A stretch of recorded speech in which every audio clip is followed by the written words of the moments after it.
में भर्तियां होती रहीं, लोगों को निकाला जाता रहा। आज वो ये कह रहे हैं कि अगर आपने इस इदारे को चलाना है और लाखों नौकरियां जनरेट करनी हैं तो पहले लोगों को नौकरी से निकालना पड़ेगा। हिना साहिबा, ये क्या पिछली हुकूमतों की खराबियां हैं जो आज ये हुकूमत दूर करने की कोशिश कर रही है?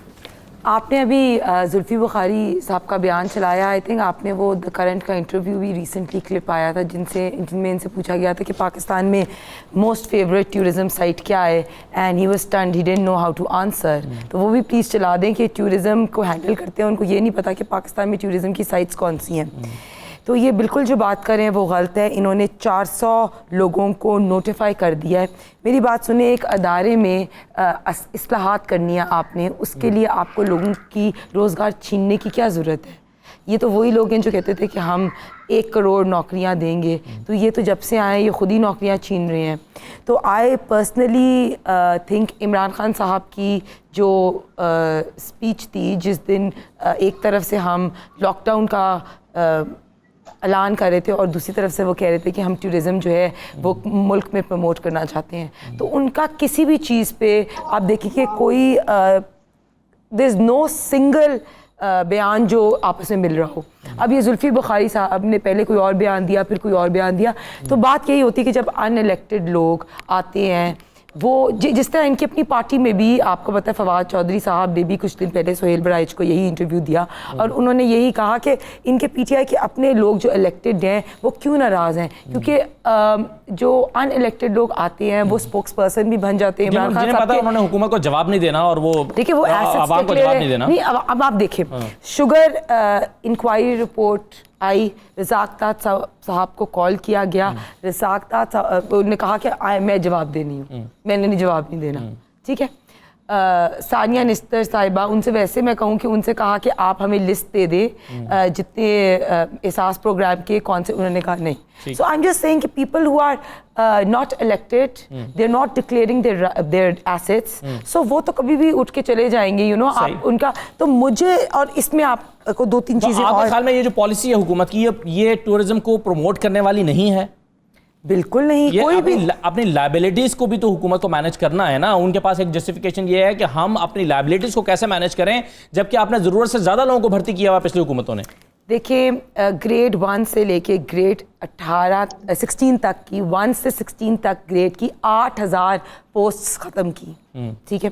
फिर बेरोज़गारी की आपको पता है कि कितनी ज़्यादा लोग, 10 लाख तो कोरोना से पहले ही लोग थे जो बेरोज़गार हो गए। उसके बाद इनकी कुछ कोशिशों में से बता दूं, इनकी कोशिश थी कि रेडियो पाकिस्तान की बिल्डिंग को भी ये लीज पे दे दें, वो भी एम्प्लॉइज़ ने शोर मचाया। तो अच्छा, वैसे ये आपकी हुकूमत से इनिशिएट हुआ हुआ सारा मामला, मोटरवेज को लीज पर दें, रेडियो पाकिस्तान को लीज पर दे दें। की हद देखें, मुनाफकत की हद देखें कि अगर हम कहते थे कि स्टील मिल को प्राइवेटाइज कर दें तो तब ये हमारे पे हिपोक्रेसी की क्या हद है। और हिपोक्रेसी की हद ये है कि पीटीआई के जो कराची के एमपीएज है ना, उन्होंने ऐलान किया है कि हम लोड शेडिंग के खिलाफ 2 घंटे धरना देंगे। तो मुझे बताएं यहाँ कौन धरना दे? सही है, चलें, तमाम जिम्मेदारी तो हिना साहिबा आपकी और आपकी जमात पर और पीपल्स पार्टी की जमात पर है कि इदारे आप इस हद तक खराब करके गए हैं कि उसको ठीक करने के लिए एक दफा तो उसको इदारे को खत्म करना पड़ेगा, नए सिरे से बनाना पड़ेगा।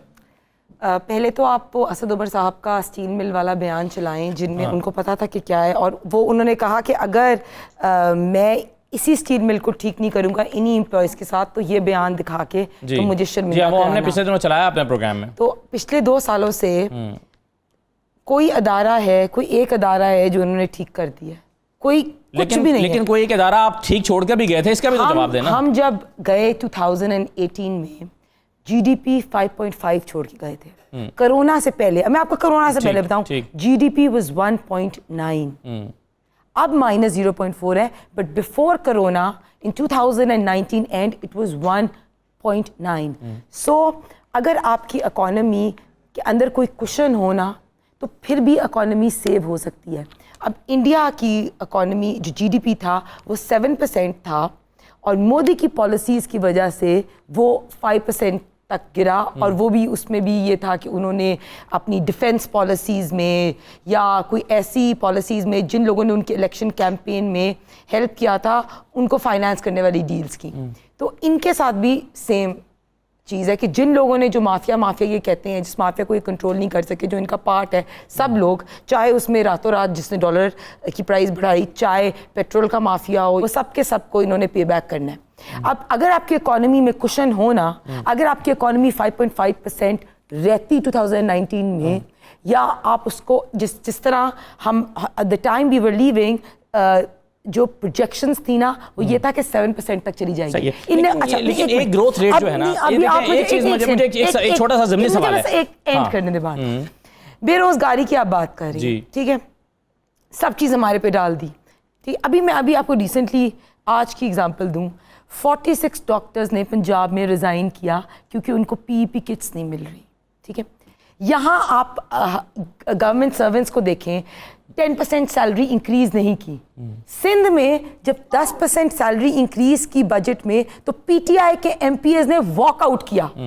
ये मुनाफकत का हाल देखें। अब पीआईए की ये बात कर रही हैं, बिल्कुल जिनके फेक लाइसेंस है वो ठीक है, लेकिन 11 साल में 5 चेयरमैन चेंज हुए, ठीक है।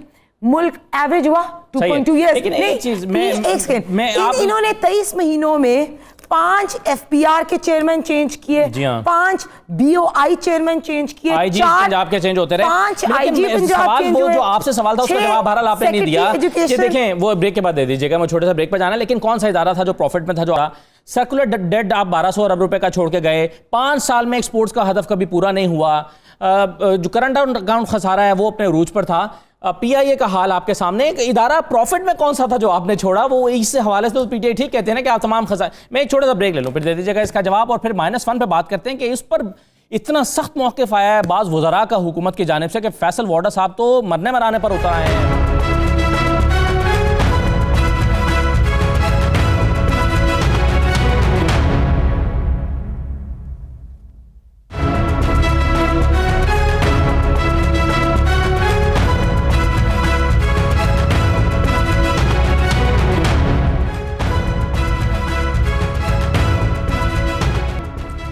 दोबारा आपको खुशामदीद कहते हैं। ब्रेक पर जाने से पहले मैंने आपको सुनवाया फैसल वाडा साहब ने जिन ख्यालात का इजहार किया, हमारे सियासी वालिद, उनके बारे में अगर किसी ने इस तरह से सोचा, -1 की बात हो रही है तो हमारा हाथ और हमारा दिमाग काबू में नहीं रहता और चॉप कर देंगे ऐसे शख्स को जिसने उनके मुतबादल बनने की कोशिश की या सोचा भी। नौशीन आमिर साहबा, बहुत सख्त किस्म के अल्फाज हैं या यही पार्टी पॉलिसी है, और आप भी इत्तफाक करती हैं अगर किसी ने -1 की बात की तो एग्जैक्टली यही होना चाहिए जो फैसल वाडा साहब कह रहे हैं? देखिए जी, -1 की तो कोई पॉसिबिलिटी है ही नहीं। ये पार्टी इमरान खान साहब की है। यहाँ पर इसमें जितने लोग भी शामिल हैं वो इमरान खान साहब के विजन के ऊपर हैं, और जो लोग इस पार्टी को सपोर्ट करते हैं, जिसने इस मुल्क के सबसे ज्यादा वोट इस पार्टी को दे के आज इक़्तिदार में लाई है, वो तमाम लोग इमरान खान साहब की वजह से उन्होंने पाकिस्तान तहरीके इंसाफ को वोट दिया। ये तमाम वोट जो है ये इमरान खान साहब का है, और सारी मैं समझती हूँ कि पार्टी बड़ी मजबूती से उनके साथ खड़ी है। जिस तरह से अभी इसके आपके सामने बड़ा एक क्लियर मैसेज मेरा ख्याल है सारी ऑपोजिशन को भी चला गया और पूरे मुल्क को भी चला गया कि अभी रिसेंटली हम लोगों ने जो फेडरल बजट पास करवाया है नेशनल असेंबली में, वो 41 वोट्स के डिफरेंस के साथ, 41 वोट की अक्सरियत के साथ वो बजट पास हुआ है। यानी कि ऑपोजिशन ने अपनी जितनी मर्जी, उन्होंने हमें ये कहा था कि जी हम ये बजट पास नहीं होने देंगे और हम हर सूरत इसका रास्ता रोकेंगे, ये वो उसके करीब भी नहीं आ सके उसको चैलेंज करने के। तो मैं समझती हूँ कि ये एक तरह से वोट ऑफ कॉन्फिडेंस था जो इमरान खान साहब के ऊपर तमाम पार्टी ने और उसके साथ हमारे जो इत्तेहादी थे उन्होंने ये दिया कि सबको इमरान खान साहब पे कॉन्फिडेंस है, हमें उनकी लीडरशिप के ऊपर कॉन्फिडेंस है, और ये पार्टी इमरान खान साहब की वजह से, उनकी विजन की वजह से, और तमाम पाकिस्तानी लोग जिन्होंने इस पार्टी के साथ खड़े हैं वो इमरान खान साहब के साथ खड़े हैं। इसलिए इमरान खान साहब के बगैर तो कोई सवाल ही पैदा नहीं होता कि पार्टी में कोई और उसको लीड करे। बिल्कुल सही है। अच्छा, लेकिन सहर साहबा मुझे ये बताइए कि बिलावल साहब ये क्यों समझते हैं कि अगर इमरान साहब की जगह पार्टी में से कोई और आ जाए, यानी -1 हो जाए तो सब कुछ ठीक हो जाएगा? अगर सब कुछ ठीक होना है तो इमरान खान साहब तो जाहिर है अपनी पार्टी में बाकी लोगों से मुशावरत से फैसले कर रहे हैं, तो अभी भी वही पॉलिसी होगी जो उनकी पार्टी की पॉलिसी है, जो कैबिनेट में फैसले होते हैं, जो बाकी लोग उनको मशवरे देते हैं। इमरान खान साहब तनहा तो फैसले नहीं कर रहे, तो आप क्यों कन्विंस्ड हैं कि इमरान खान साहब अगर हट जाएं तो ठीक हो जाएगा? कैसे हो जाएगा? देखें असद, पहले तो मैं कहूंगी कि जिस किस्म के अल्फाज आपने सुनाए हैं, क्या उस पर पैमरा को नोटिस देना चाहिए? मतलब आप ये देखें कि what is the state of mind, इतना फ्रस्ट्रेशन क्यों है? बात यह है -1 का ये जो किस्से हैं हमसे ज्यादा तो ये इनके अपने अंदर से आवाजें आ रही हैं। क्यों आ रही हैं?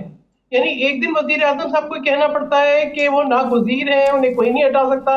इनके अपने अंदर से कहां से आवाजें आई? इनके अपने अंदर से कहां से आवाजें? ये अपने अंदर की फ्रस्ट्रेशन ये किसको सुना रहे हैं? देखें, जब वो शेख रशीद साहब कहते हैं -1 नहीं -3 होगा, मुझे इसकी तशरीह बता दें। इमरान खान अहमद न्याजी साहब एक दिन पहले बजट से कहते हैं कि जी वो कहीं नहीं जा रहे, अगले दिन वो बताते हैं कि जी कोई भी जो है वो अपनी जगह पे मुस्तकिल नहीं रहता, जा सकते, मगर वो जाएंगे तो ये हो जाएगा। ये और वो और यूं और क्यों, इसके पीछे क्या असल मुहरकात हैं, ये समझने की जरूरत है। अभी जो फरमा रही थी नौशीन साहिबा कि बजट पास हो गया, तो मैं कहूंगी देखें, आपको इस बात का शुक्रगुजार होना चाहिए कि ऑपोजिशन आपके स्टेट ऑफ माइंड में नहीं है।